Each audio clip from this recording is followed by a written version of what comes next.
But the key thing for the Rosicrucians is that these patterns, everything in the world comes directly from the One, from the mind of God.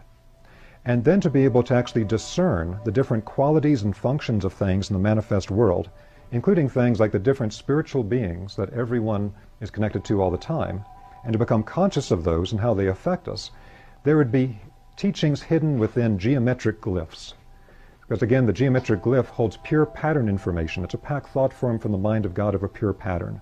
So the tree of life holds a tremendous amount of embedded information. There are 22 paths connecting the 10 spheres on the tree of life. That's an aspect that's within the tree of life that actually shows us the coding pattern of anchors for energy in the human body, for the human consciousness within 3 points of the astral body, for the human life body within 7 points, and then for the human physical body within 12 locations. Just as in Chinese medicine, it's described there are 12 primary meridians. So these numbers are related to functions and the pattern from the mind of God.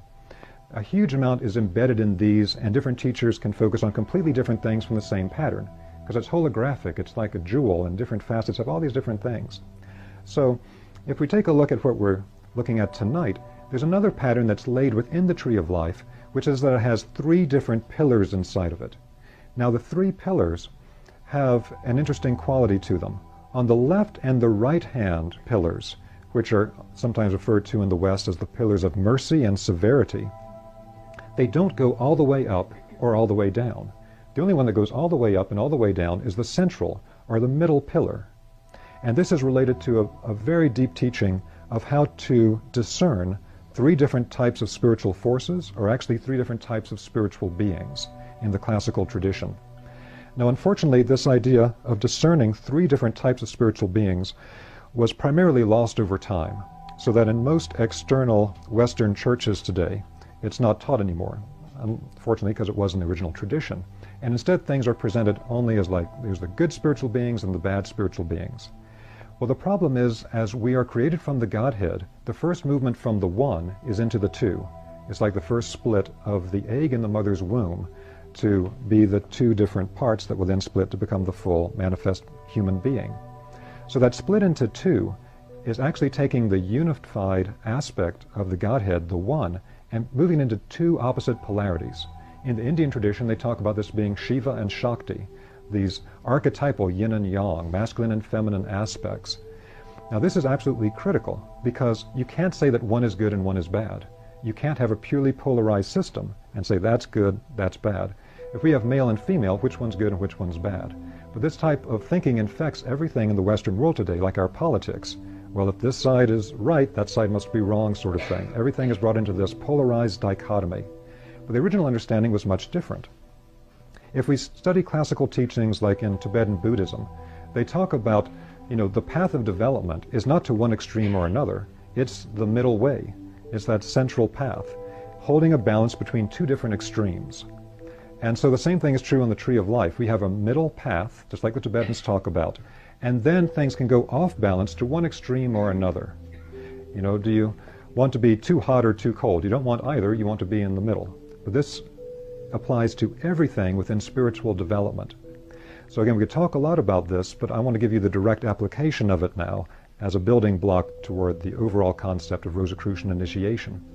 So one of the things that needs to be discerned with this concept of the Godhead creating the world and the different levels of manifest being that are referred to in the classical text is that there are beings that connect to the middle pillar. They go all the way up and all the way down. That means they connect to the highest levels of the Godhead, and they also connect all the way down to the level of the manifest creation. In the Western tradition, within esoteric Christianity, this is connected to the Christ or Christic beings, or within the monotheistic traditions of Judaism, Christianity, and Islam, they refer to them as Michaelic beings, because Michael is considered to be the highest of the archangels. And so one of the names that is attributed to the term Michael is that the name Mikael means who is as God. And so that idea that Mikael holds the quality of the Godhead, but reduced in scale to where it can be interacted with at an archangelic level. The meaning of this is that when we hold to the middle way, perfect balance in all polarities in life, then we're on the path that takes us all the way. But through free will, through the mysteries that are described in the book of Genesis and in the Kabbalah and many other traditions, where through the exercise of free will we can choose to go off to one direction or the other and get off balance. The same thing is true for certain types of higher spiritual beings who actually have the spiritual task of being somewhat polarized and pulling us one direction or another. Now, the way that this got confused for the modern Western tradition is that some of the terms used in ancient times got to be confused together so they could no longer differentiate their meaning, which leads to a lot of confusion.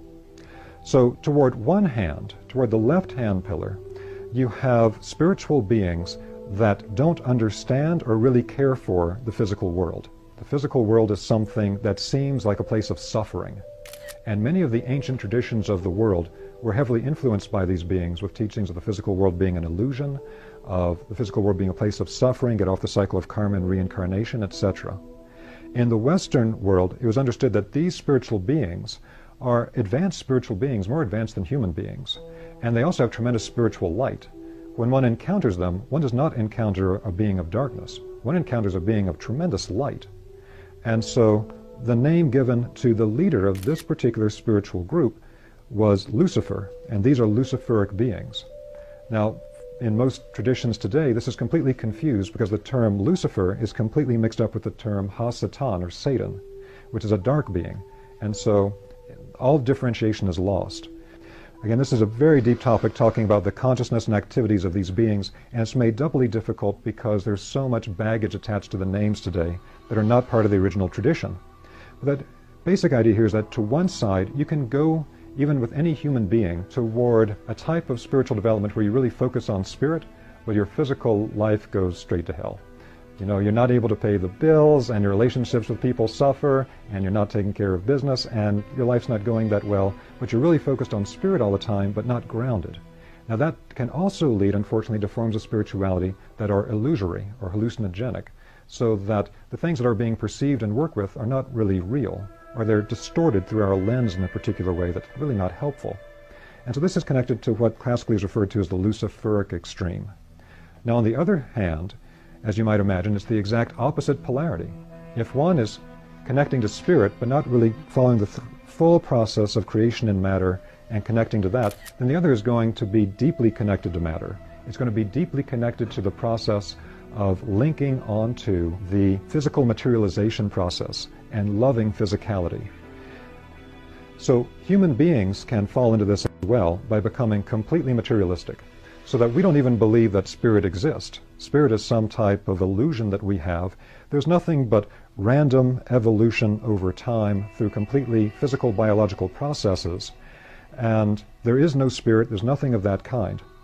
So this becomes a kind of modern materialistic scientific perspective that's very sharp in some ways, but has absolutely